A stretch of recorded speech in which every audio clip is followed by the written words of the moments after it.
with the Grammys, talking about the nominations that we got. General overall vibes about the nominations. Good, bad, in between.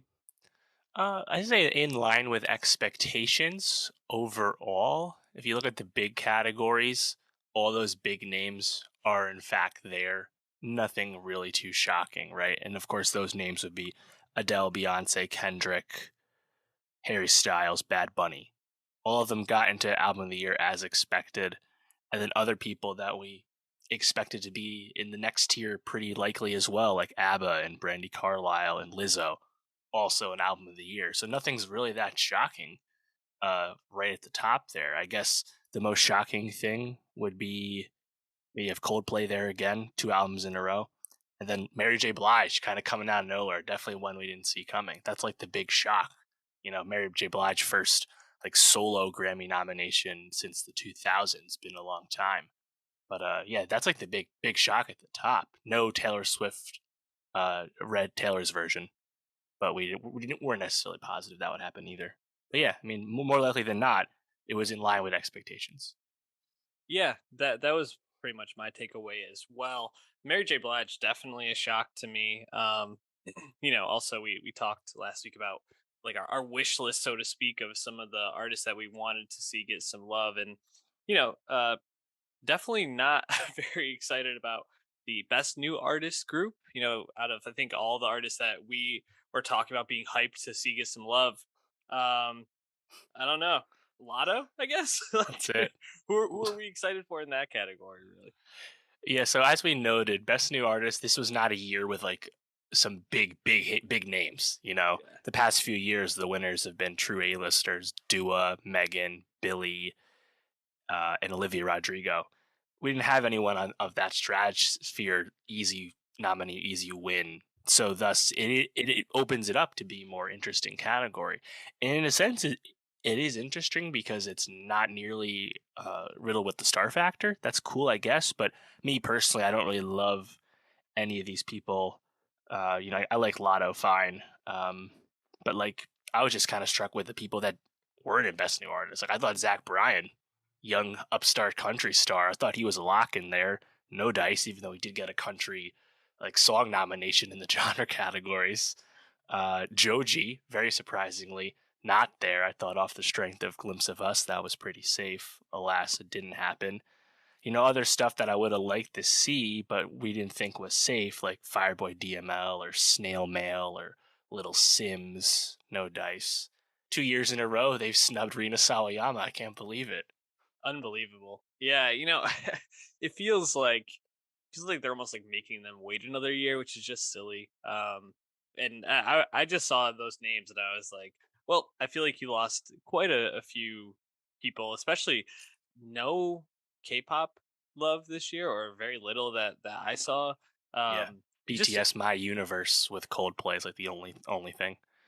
it felt like the Grammys kind of went back to being the Grammys, just being like, these are our artists, these are the people we ride for. We're kind of finding the people that we think you should be listening to. Like the Mary J. Blige album. I mean, sure, I'm sure it's a perfectly fine album, but really like we needed to give Mary J. Blige this love right now when we could be highlighting some younger artists or Yeah. some up and coming art. It just doesn't really make sense to me Right. to do it in terms of what the Grammys are as a show right now. It just feels short Totally. sighted.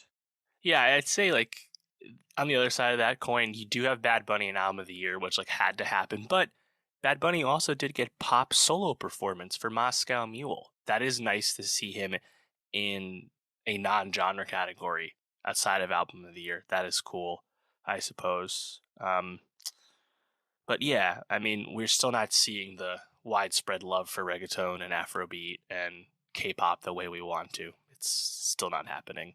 Yeah. And unfortunately, there are other categories where it looks like there's, this clear step backwards, step forward, I would say. If you look at some of the rock categories, you have Turnstile represented, which is one of those like very ascendant hardcore bands right now, one of the most talked about, that, but also popular like rock bands of recent time Mhm. that aren't super mainstream. Those are pretty inspired nominations, I would say. Of course, in rock album, you do have Machine Gun Kelly's second rock album, Mainstream Sellout. Honestly, just gives me a chuckle, honestly, to see him make break through with his lesser rock album compared to his first one. But I mean, rap was a clear step back in terms of best rap album. That was, I mean, I'm always prepared for disappointment given the history of best rap album, but I mean that really failed to meet my low expectations. Good grief. Yeah, I was completely like disappointed with the rap album. And then, honestly, just to even circle back, like I thought there were some nice nominations in rock. I was really happy to see the like the War on Drugs get a nomination, although for best rock song, I mean no one's saying Harmonia's Dream is the best rock song of the year. Sorry. And it was also nice to see the nomination for The Devil on the Sofa from Spoon. That Yes, was cool. definitely. But you look at like best rock performance, right? It's all old heads except for Idols and Turnstile, which Turnstile is a pretty cool nomination. But yeah, most of this I was just kind of like, yeah, this is just same as they ever was with the Grammys. But yeah, talk to me about rap. I mean, what happened here? Yeah, so there were two that were seemed really, really safe, right? Kendrick and Pusha T. Kendrick's gonna win. They're both in there. I was thinking Freddie Gibbs was safe because he got nominated last time. He didn't get in. Pretty shocking.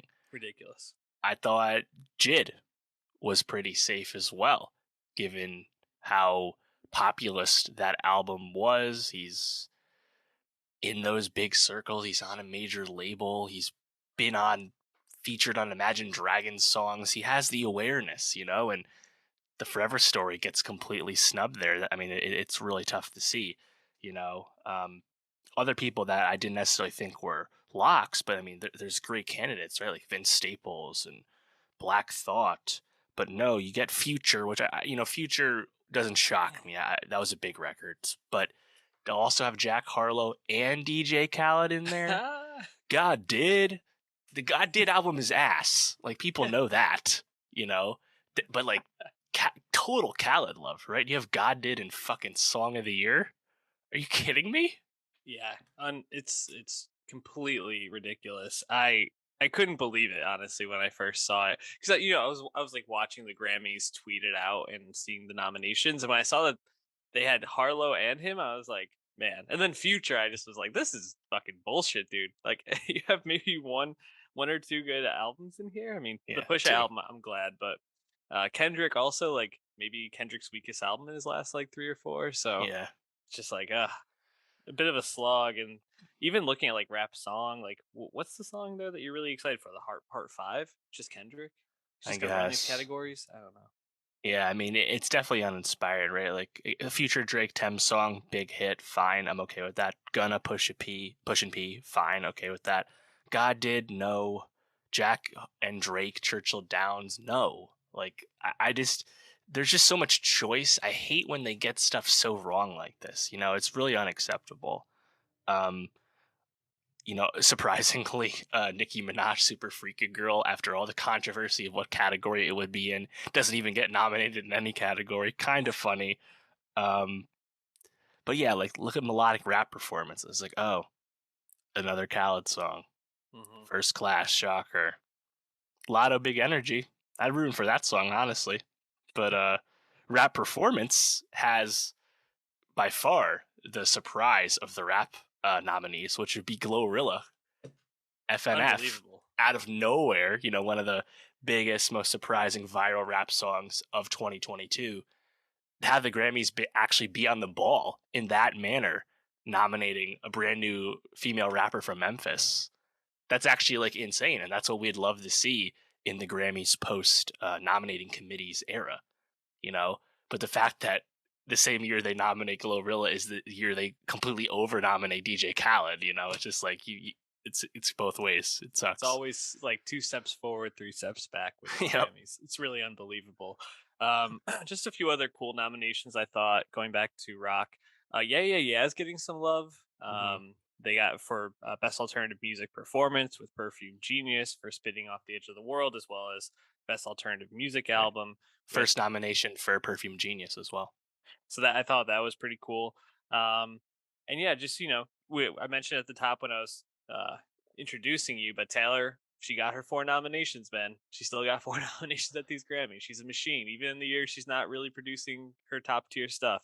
It's crazy.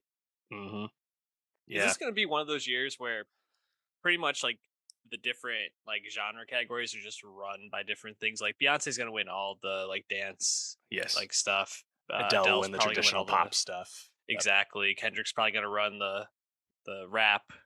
It seems like Mary J. Blige might run the R&B, honestly. Right.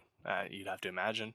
Um, Rock is the only one that seems up in the air, but that's because there's no album from that nominated for and album of the year. and what's interesting about it though is, of course, we've pegged this rightfully as the Adele versus Beyonce rematch, the showdown with the big categories. But there is a lot of star power at the top with Bad Bunny, but especially Harry and Kendrick. Kendrick with Mhm. a lot of Grammy history as well. Plenty of opportunity for spoiler. You know, Beyonce looking for that first album of the year win. She's with like one win, she'll pass Quincy Jones and have the most Grammy wins ever. She's already up there with the nominations, but she doesn't have like the really big hardware, and that's what this year's about for her. But there's plenty of people that could take it away, you know? Yep. We'll And see how it goes. yeah, I don't know. I'm looking forward to it though. If you're watching on YouTube, comment below on who you think got most snubbed at this. I'm interested to see the takes that people right. had. Dave, overall, like, any last thoughts on this? Yeah, I'd say overall, I'm still more happy than not. I mean, Steve Lacy got pretty healthily nominated, which is awesome to see. Bad Habit, as well as Gemini Writes the Album, getting recognized. I like to see that. Um, yeah, so I mean, I've certainly seen worse Grammy slates. Of course, we have the expected baffling like eligibility stuff. Doja Cat's Woman getting nominated a few times when it came out in June 2021, thus shouldn't be eligible. Jasmine Sullivan has a Hotels bonus track. Same thing came out before this Grammy period. I don't understand it. And when people explain it to me, it's not convincing.